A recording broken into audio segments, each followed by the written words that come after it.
सबसे पहले तो मैं कुछ चीजें दर्शकों के सामने और बीजेपी के सामने साफ कर देना चाहती हूँ। इंडिया गठबंधन की ये ताकत है और ये मजबूती है कि नरेंद्र मोदी आज 400 पार का नारा देने के बाद 240 पर गठबंधन की भाई 240 सीट कम नहीं होता। इंडिया गठबंधन की ये ताकत है कि जिस संविधान को बदलने की बात करते थे उस पर शीश नवाना पड़ा, उस पर सिर झुकाना पड़ा, उसको सिर माथे लगाना पड़ा। सलाम, आदाब, सत श्री अकाल। तो कैसे हैं आप लोग?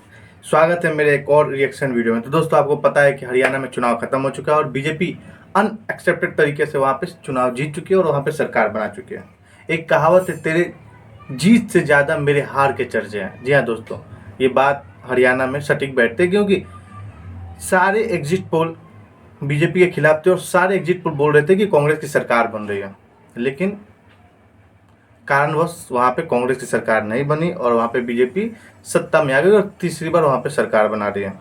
दोस्तों, इसी के साथ लोगों के बीच में बहुत से माहौल बन गए, बहुत से लोग इसको क्रिटिसाइज कर रहे हैं क्योंकि सबको पता था कि वहाँ पे कांग्रेस की सरकार बनी। बहुत से लोगों ने ईवीएम के ऊपर सवाल भी उठाना चालू कर दिया और उठाए भी क्यों ना। जो ईवीएम भारत में जिसमें चुनाव होती है वो ईवीएम जहाँ जहाँ पे प्रोड्यूस होती है वहाँ पे ही बैन है।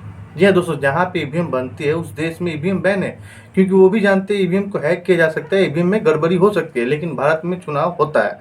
इससे पहले जब बीजेपी की सरकार नहीं हुआ करती थी केंद्र में और कांग्रेस की सरकार रहती थी तो बीजेपी भी कहती थी कि ईवीएम से इलेक्शन नहीं कराना, इसमें घोटालेबाज होता है, लेकिन अब बीजेपी खुद बोलती है कि इलेक्शन ईवीएम से ही इलेक्शन होना चाहिए। दोस्तों, खैर जो भी हो, मैं एक नए रिएक्शन वीडियो लाया हूँ। चलिए मैं और आप ये वीडियो देखते हैं, उसके बाद इस पर डीपली बात करेंगे। आइए वीडियो स्टार्ट करते हैं। यही नहीं, अभी और सुनिए। इंडिया गठबंधन की यह ताकत है कि चाहे वो वक्फ बोर्ड बिल हो, चाहे वो यूट्यूब ब्रॉडकास्टर्स बिल हो, चाहे वो इंडेक्सेशन हो, चाहे वो लैटरल एंट्री हो, हर चीज पर हमने उनसे यू टर्न कराया। ये इंडिया गठबंधन की ताकत है कि हम इन्हीं से अग्निवीर भी खत्म कराएंगे और इन्हीं से जातिगत जनगणना भी कराएंगे। पहले मैं इंडिया गठबंधन के बारे में दो चार चीजें कह देती हूँ। मैं बिल्कुल, हम अनलाइक द बीजेपी, यहां पर एक शब्द प्रयोग किया गया, हम हाथी निकल गए। अरे आप तो वो सांप है जो आप अगल बगल वालों को ही डस लेते हैं। पहले पूछिए शिवसेना से, पूछिए एनसीपी से, पूछिए शिरोमणि अकाली दल से, पूछिए जदयू से, पूछिए जेजेपी से। जिसके साथ आप आए, आप पहले उसको डसते हैं, उसको खत्म करते हैं। लोगों के घर पे डाका डालने का, अपने घटक दलों के घर पे डाका डालने का काम आप करते हैं। आपके साथ जो आया वो नेस्तो नाबूद होकर ही जाएगा। मैं नहीं मानता। ये तो मैंने थोड़े बहुत एग्जाम्पल बता दिए जो आपके साथ सालों से हैं। आपने क्या किया ये सब जानते हैं। उद्धव जी का आपने जो तिरस्कार किया, इसका बदला महाराष्ट्र भी लेने वाला है। मैं एक चीज यहाँ पर बहुत जिम्मेदारी से कहना चाहती हूँ। यहाँ पर बोला गया कि हमारे लोग हमलावर हो जाते हैं। मुझे ऐसा लगता है इतना लोकतंत्र ठीक है, अच्छी बात है। हम लोकतंत्र की जब प्रखर पैरवी करते हैं तो इतना लोकतंत्र हम इंडिया गठबंधन में भी रखकर चलते हैं।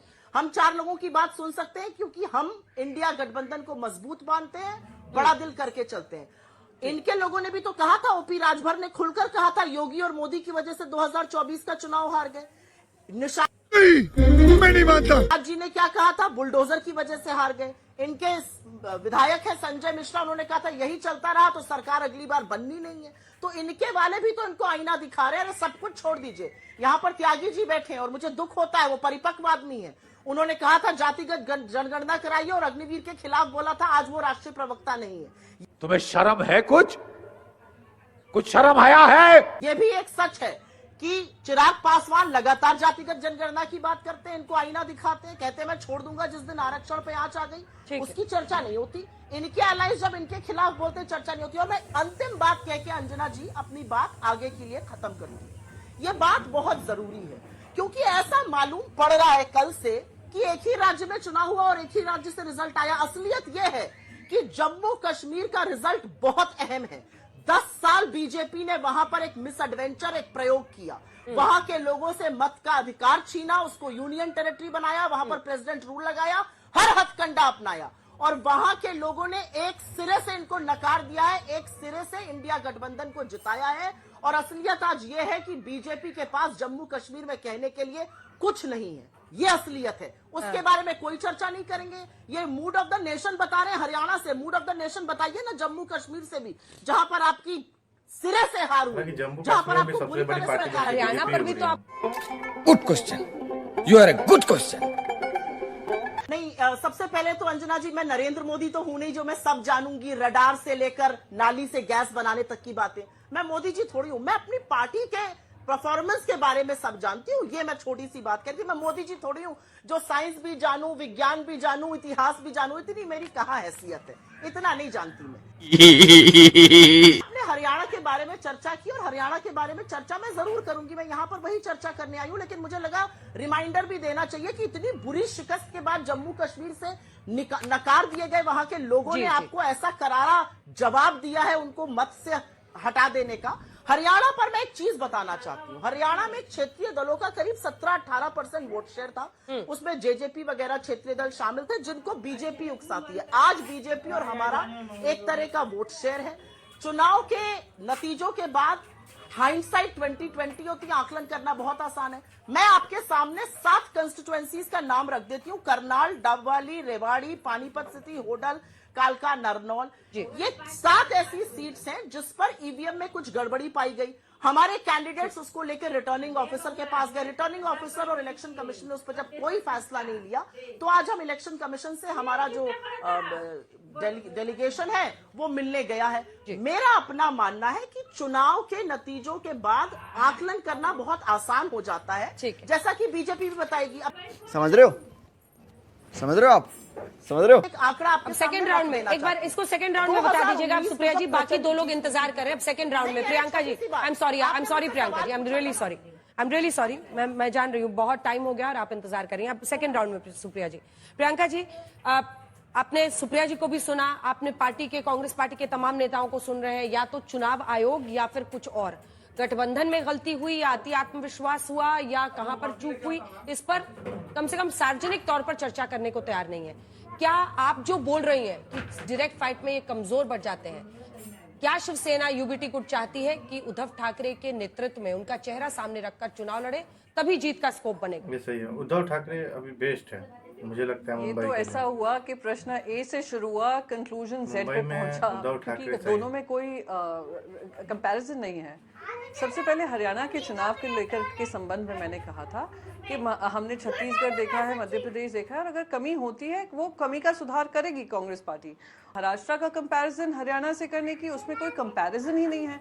ये प्लीज याद रखना जरूरी है। हरियाणा का जो चुनाव था वो भारतीय जनता पार्टी और कांग्रेस पार्टी का था।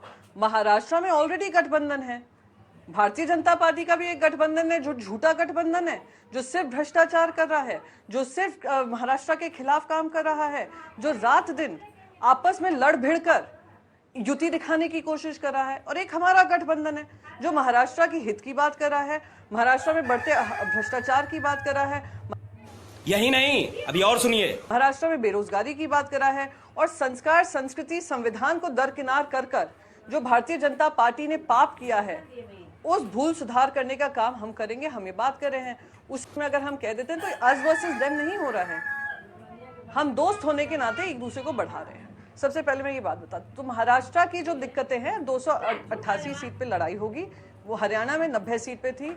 वहाँ की जोग्राफिकल रिक्वायरमेंट्स, कास्ट इक्वेशंस बहुत डिफरेंट है, महाराष्ट्र के मुद्दे बहुत डिफरेंट हैं।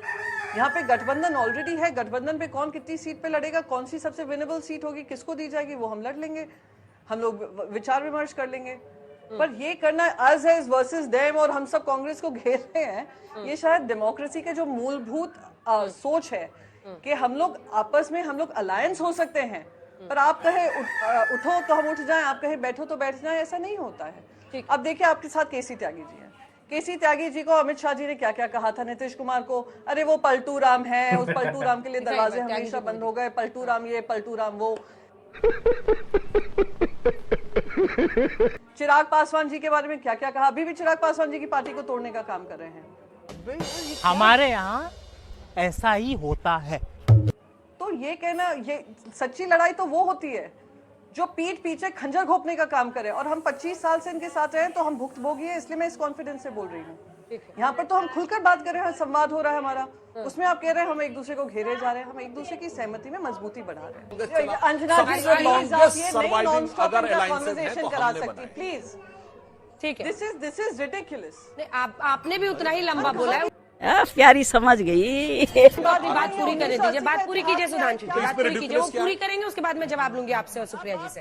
आप टाइम देख लीजिएगा, आपको भी उतना ही टाइम दूंगी, वादा है मेरा उतना ही टाइम दूंगी। टाइम नहीं चाहिए भैया, पर हमें मुझे जिस नहीं, इसमें मुझे बड़ा आश्चर्य है। वापस टॉपिक, वो गठबंधन के साथियों पर कह रहे हैं कि हमारे रिश्ते जिसके साथ थे वो पुराने और तगड़े हैं। जल्दी से पूरी कीजिए सुधांशु जी।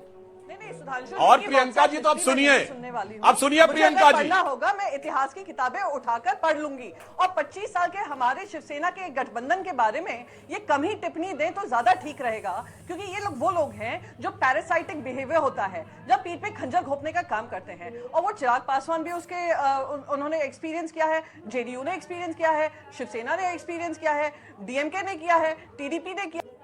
यही नहीं, अभी और सुनिए। इन्होंने सबके साथ तो धोखाधड़ी की है। कौन है ये? क्या बात कर रहे हैं? सुधांशु जी, इसका अरे जवाब आप तो इसी दीजिए। कगार पे खड़े हो गए, आप बेबस हो गए। अरे बेबस तो आप लोग हैं, बेबस तो आप लोग हैं आज महाराष्ट्र में, और मुझे खुशी है इस बात की। नहीं, हम बोलेंगे क्योंकि हम इतिहास नहीं सुनने आए हैं, और आपका वर्जन नहीं सुनने आए हैं हम इतिहास का। सुधांशु जी जवाब दीजिए। प्रियंका जी, नहीं, मैं आपका सुनने नहीं आई हूँ भाई साहब। मैं ना इस डिबेट में पार्टिसिपेट सुनिए, करने आई हूँ कि अब आने सुनिए वाले प्रियंका। चुनाव में क्या होने वाला है, इंडिया गठबंधन की क्या नीति होने वाली ठीक है, है। हाँ, उसी पर मैं वो बोल रहे हैं 1970 के गठबंधन दशक में के आपने साथियों किसके पर वो साथ हिसाब गठबंधन मांग रही है। करके आप जवाब आगे बढ़े, अब मैं मुझे नहीं बोलूं? सुनना है। आपने वीडियो देखा, होनी को कोई टाल नहीं सकता।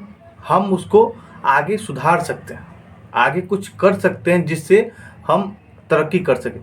अब हरियाणा हार गए, उसी को लेकर हम रोएंगे तो नहीं चलेगा। आगे मुंबई का चुनाव है, वहाँ पे बेहतर करो, इलेक्शन जीतो। हम बार बार ईवीएम पे सवाल नहीं खड़ा कर सकते।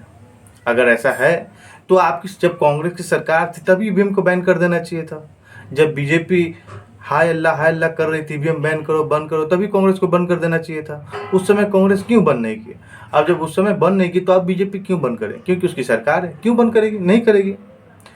तो मेरे हिसाब से अभी कांग्रेस को ये करना चाहिए, अब जहाँ उनकी सरकार है वहाँ अच्छे काम करें, लोगों के बीच वो जाए, और एक समझौता जो एक केंद्र बनता है ना, जो गठन होनी चाहिए, लोगों से उनका संवाद अच्छा होना चाहिए, जो लोग उनको अपनी बातों में समझाएं, लोगों को अपनी बातों में ले और उन्हें भरोसा दिलाएं कि हम अच्छे हैं, बीजेपी से अच्छे हैं, तो ही लोग उनसे कनेक्ट होंगे और उनको वोट देंगे। अन्यथा अगर हम ये टीवी डिबेट पे आएंगे और बोलेंगे हम यहाँ जीत रहे हैं, ये है, जनता नकार देगी, जनता ऐसे नहीं काम करते हैं। जनता को कुछ दिखेगा, भविष्य दिखेगा किसी में, वोट उसी को देगी। तो मेरे ख्याल से कांग्रेस को उस चीज़ पे काम करनी चाहिए जो जनता के हित में हो, ना कि डिबेट पे आके हमें ये हो गया, हम चुनाव आयोग हमारे साथ नहीं है। तो जब आपकी सरकार थी तो बीजेपी यही भी कह रही थी कि हमारे साथ चुनाव आयोग नहीं है, कांग्रेस उसमें धांधली कर रही है। तो अभी भी कुछ नहीं बदला, पहले जो था वही अभी चल रहा है। तो अभी कांग्रेस को चाहिए कि लोगों के बीच जाए और उनसे एक कनेक्टिविटी टाइट करें और लोगों को समझाए कि वो एक बेहतर विकल्प हो सकते हैं आने वाले समय में। तो लोग उनसे कनेक्ट होंगे और उनको वोट देंगे। दोस्तों, अगर आपने वीडियो देखी तो हमारे चैनल को सब्सक्राइब जरूर कीजिएगा। मिलते हैं ऐसे वीडियो में, अभी के लिए इतना ही। जय हिंद।